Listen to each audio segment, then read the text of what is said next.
Hello, good morning guys. Happy Sunday. Punta kami sa bakery ngayon. May bisita kami. Ayan po. Hello. Ayan sila ate. Sila kuya, ang ganda. Tara na. Nahuhulog ang short ko guys. Punta tayo dito. Hindi ka na nahuhulog yung short ko. Kasi ibig sabihin payat na ako. Kaya ngayon dito tayo, lakad-lakad tayo.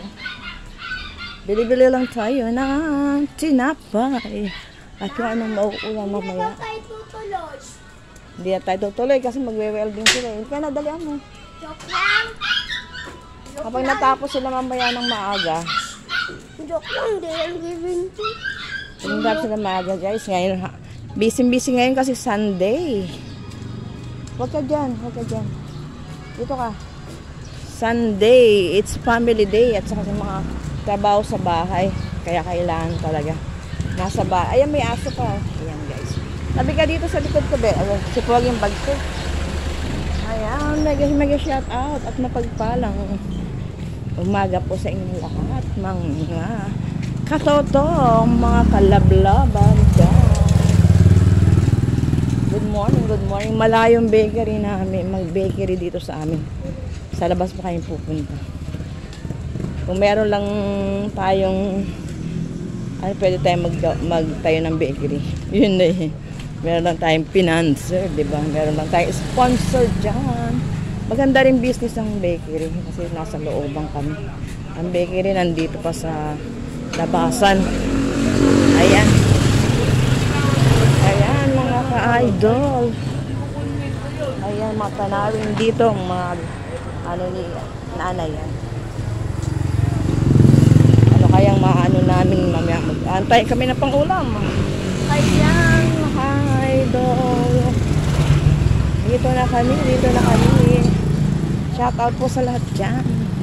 Dito kami sa bakery. Hello. Good morning. Magkano ba yung malaki? Oo. Dalawa. Hindi kami ng bake. Ano natin natin sa bakery. At saka great days. Magkano isa ng great days? Sampo. Tingnan ko muna. Embil tayo ng great days. Kaya sampo ah. Ato, meron ka po pala sukli. Isa. Sabi ni. Kanya daw yung sukli. Sige, let's go. Yan. Pasok mo dito dyan. Ayan, shout out sa lahat. Ito yung aming tinapay. Ayan, namili kami ng bake, ng tinapay sa bakery. Let's go guys. Ayan ang paligid namin. Shout out sa lahat. Let's go yan. Mga riders. Pag Sunday talaga maraming riders. Maraming riders guys. Kapag Sunday kasi family day. Dito kasi. Ayan. Shout out sa lahat. Ngayon po tayo na may uulam. Sandali lang po ang bagsik. Bili tayo ng ulam. Etong tindahan yung nanay. Bili tayo ng sayote. Meron pa tayong Toyota doon. Ayan guys. Nakatawa. Wag na! Tama na yan. Magkano po lahat? 40. 48 na. Naka-48 tayo ngayon sa tatlong sayote. Hanggang bukas na ng baon niya ni Idol Onilbert. Ayan, ang mga halaman na natin. Ayan, dami. Okay guys, thank you and please subscribe my vlogs and click the bell button for more updates. Thank you po.